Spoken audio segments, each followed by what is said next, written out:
법인세란 내국 법인과 국내 원천 소득이 있는 외국 법인의 소득에 부과하는 세금입니다.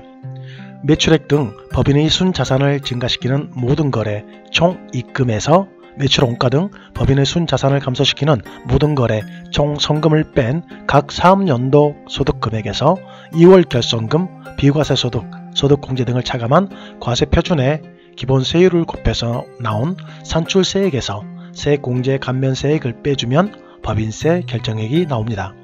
세율은 아래의 표와 같습니다. 법인세를 합법적으로 절감할 수 있는 방법은 무엇이 있을까요? 첫 번째, 현금영수증, 세금계산서, 신용카드 전표 등 각종 적격 증빙 자료를 꼼꼼하게 챙기는 것입니다. 법인의 과세소득을 줄이기 위해서는 최대한 많이 경비로 인정받아야 하는데요. 세액공제, 세액 감면을 받기 위해서는 증빙 자료가 있어야 하므로 각종 적격 증빙을 철저하게 받아놓아야 합니다. 두 번째, 가지급금과 미처분 이익잉여금은 최대한 없애야 합니다.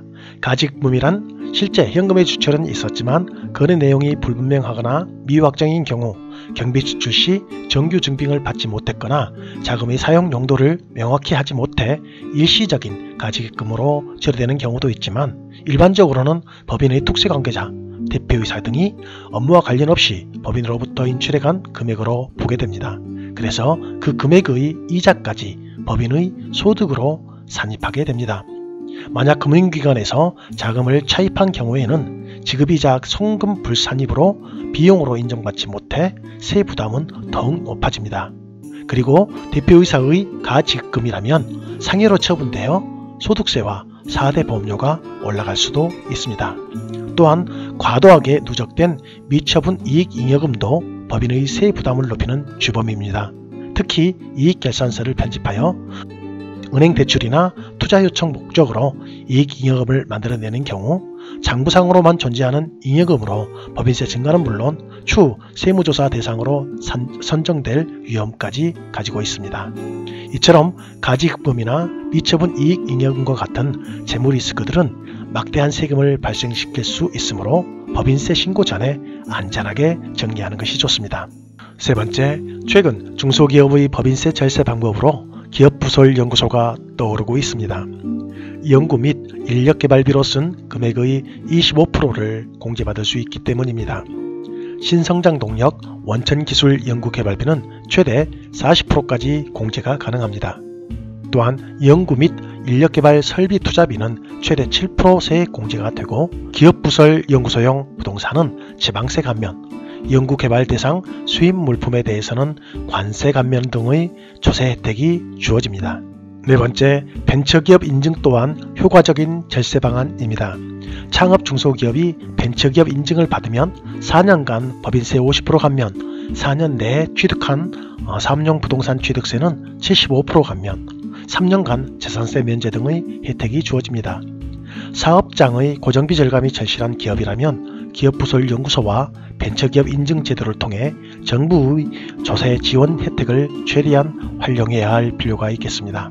다섯 번째, 청년 고용을 활용한 고용증대 세액공제 제도를 활용한 세금 혜택을 받는 방법이 있습니다.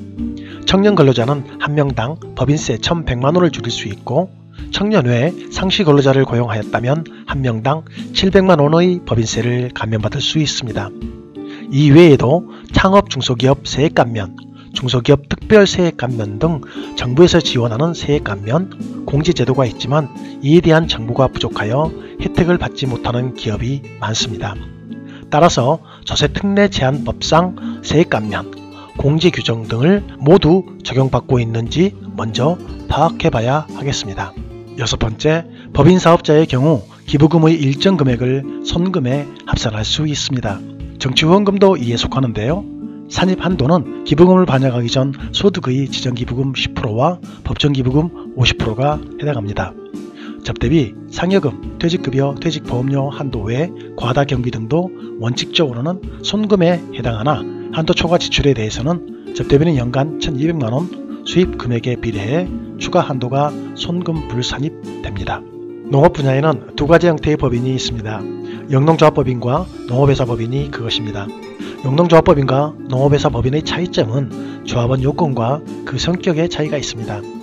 영농조합법인은 출자자 모두 농업인 및 농업생산자 단체로만 구성되어야 하지만 농업회사법인은 농업인이 아니더라도 출자금의 90% 범위 내에 출자가 가능합니다. 영농조합법인은 민법상 조합법인으로서 5인 이상의 농업인이 구성원이 되고 농업의 경영을 그 목적으로 합니다. 농업회사법인은 상법상 영리법인으로서 1인 이상 농업인이 농업의 기업적 경영을 그 목적으로 합니다. 이러한 영농조합법인과 농업회사법인에게는 세법상 법인세 면제 등의 혜택을 주고 있습니다. 영농조합법인이나 농업회사법인 모두 식량작물 재배업 소득법인세는 100% 면제가 되고 기타 작물 재배업 소득법인세는 영농조합법인은 조합원 1인당 수익금액 6억 원, 농업회사법인은 50억 원까지 100% 면제가 됩니다. 감면 대상 농업외 소득이란 농산물의 공동 출하, 유통, 가공 및 수출 농작업의 대행, 농어촌 관광 휴양사업 등이 있으며 조합원이 아닌 농민, 농협 등으로부터 구입한 농산물을 가공, 유통하는 사업, 영농손실보상금 등이 해당되는데 영농조합법인은 조합원 1인당 소득금액 1,200만원 이하는 면제가 되고 농업회사법인은 5년간 50% 감면 혜택을 받습니다. 하지만 농약, 사료 등 공산품의 구입 판매, 도축장의 운영 등은 이에 해당하지 않습니다. 그리고 그 외 소득법인세는 전액 과세합니다. 식량작물 재배와 기타 작물 재배업 배당 소득세도 양 법인 모두 100% 면제되지만 감면 대상 농업 외의 소득은 영농조합법인은 5%, 농업회사법인은 14% 원천징수 분리과세합니다. 또한 현물출자의 양도소득세는 100% 면제되든지 2월 과세합니다. 참고로 2019년 이후 신설되는 농업법인으로서 비농업인 소유 지분이 50%를 초과하거나 자본금 80억 원을 초과하는 경우 농업생산과 관계없는 소득인 유통 및 서비스 관련 소득에 대해서는 농업회사법인의 50% 감면 혜택이 배제됩니다. 오늘의 내용을 요약해보면 법인세를 합법적으로 줄이는 방법은 첫 번째, 적격증빙을 많이 받아놓자. 두 번째, 가지금과 미처분 이익잉여금은 최대한 없애자. 세 번째, 기업부설 연구소를 활용하자.